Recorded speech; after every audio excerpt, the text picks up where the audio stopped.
Bonjour à toutes et à tous et bienvenue dans ce 29e podcast consacré à l'évolution de vos FCPE au sein des PEG, PERCO et PERCOL des groupes EDF et Engie. Soit dit en passant, écoutez l'analyse de la CFE Énergie sur l'actualité des industries électriques et gazières, sans bobards ni blabla. Comme d'habitude, je vais commencer par l'analyse du contexte économique mondial pour terminer par un commentaire plus spécifique des FCPE sur le mois de juin et de juillet, puisque vous avez été privé de podcast le mois dernier. Le moins qu'on puisse dire, c'est que ces 2 derniers mois ont permis d'y voir plus clair, tant sur l'aspect macro que microéconomique. Tout d'abord, les informations du mois de juin ont clairement indiqué qu'une récession était présente aux États-Unis et à craindre en Europe, avec des conséquences très importantes sur les économies mondiales. En effet, les chiffres de l'inflation ont incité les banques centrales à remonter fortement leurs taux afin de casser la spirale infernale de la hausse des prix en rendant le coût des emprunts plus cher, obligeant les consommateurs à lever le pied sur les dépenses et les entreprises à baisser leurs investissements financés à crédit. Dès lors, le risque de voir les entreprises en difficulté avec des résultats en berne ont largement contribué à une panique mondiale. À cela s'ajoute naturellement une guerre en Ukraine qui semble partie pour durer, un prix des matières premières qui continue de flamber et un Covid qui continue de sévir en Chine, ce qui complique les exportations de certains produits.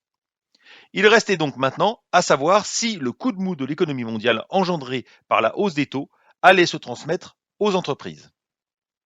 On restait donc dans une configuration où les banques centrales cherchaient à juguler l'inflation sans faire trop vaciller la dynamique économique ni sombrer dans la stagflation.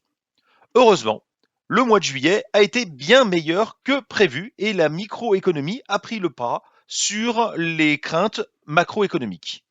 Ainsi, les résultats semestriels des entreprises, publiés à la fin du mois, ont été bien meilleurs que prévu avec des perspectives globalement encourageantes malgré des pressions sur les marges qui devraient rester présentes lors du prochain trimestre. Ce n'est pas pour autant que tout est joué et il faut clairement rester méfiant face à cette inflation galopante qui engendre des hausses de taux, mais au moins le premier semestre est sauvé, ce qui est plutôt encourageant. Bien entendu, les marchés financiers ont clairement reflété cette double tendance avec des indices qui ont dévissé fortement en juin pour se reprendre de façon spectaculaire en juillet. Ainsi, le CAC 40 a baissé de 8,5% en juin, puis est remonté de presque 9% en juillet. Son homologue européen, l'Eurostoxx 600, a baissé de 8,2% pour remonter de 7,64%. Il en va de même outre-Atlantique, puisque le Nasdaq perdait 9% en juin pour remonter de plus de 12% en juillet, accompagné du Dow Jones avec moins 6,7%, puis plus 7,86% en juillet.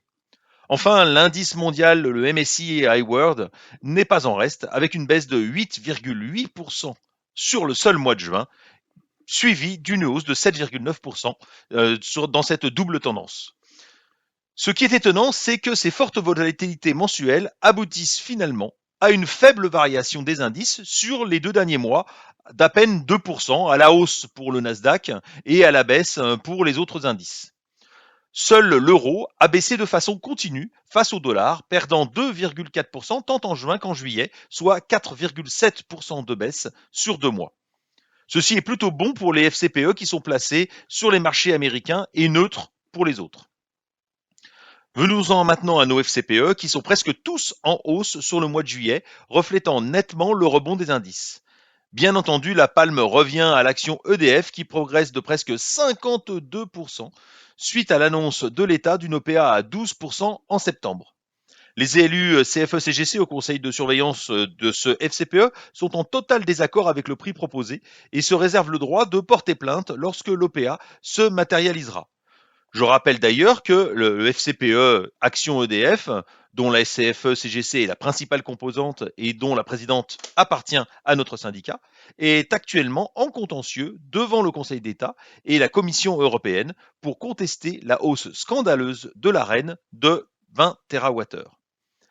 Les autres FCPE progressent fortement, avec une mention particulière pour Action Monde sur le PEG et comme geste Action Internationale sur le Perro Engie, qui reprennent plus de 10% et ne perdent plus que 2% depuis le début d'année, grâce à ces placements en actions sur les marchés américains, comme j'en parlais tout à l'heure, les placements en dollars qui du coup surperforment, ce qui leur permet de bénéficier, bien entendu, donc de cette forte hausse du dollar.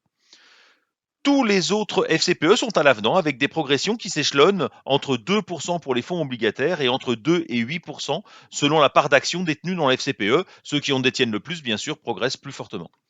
Seuls les fonds monétaires continuent de baisser, mais la remontée des taux devrait bientôt leur permettre de retrouver un peu de couleur. Bientôt, bien sûr, mais sans pour autant s'attendre à une très forte hausse de ces FCPE monétaires, mais ça devrait se reprendre prochainement. Voilà, c'est terminé. Je vous retrouverai donc le mois prochain avec une nouvelle analyse de vos FCPE. Au revoir.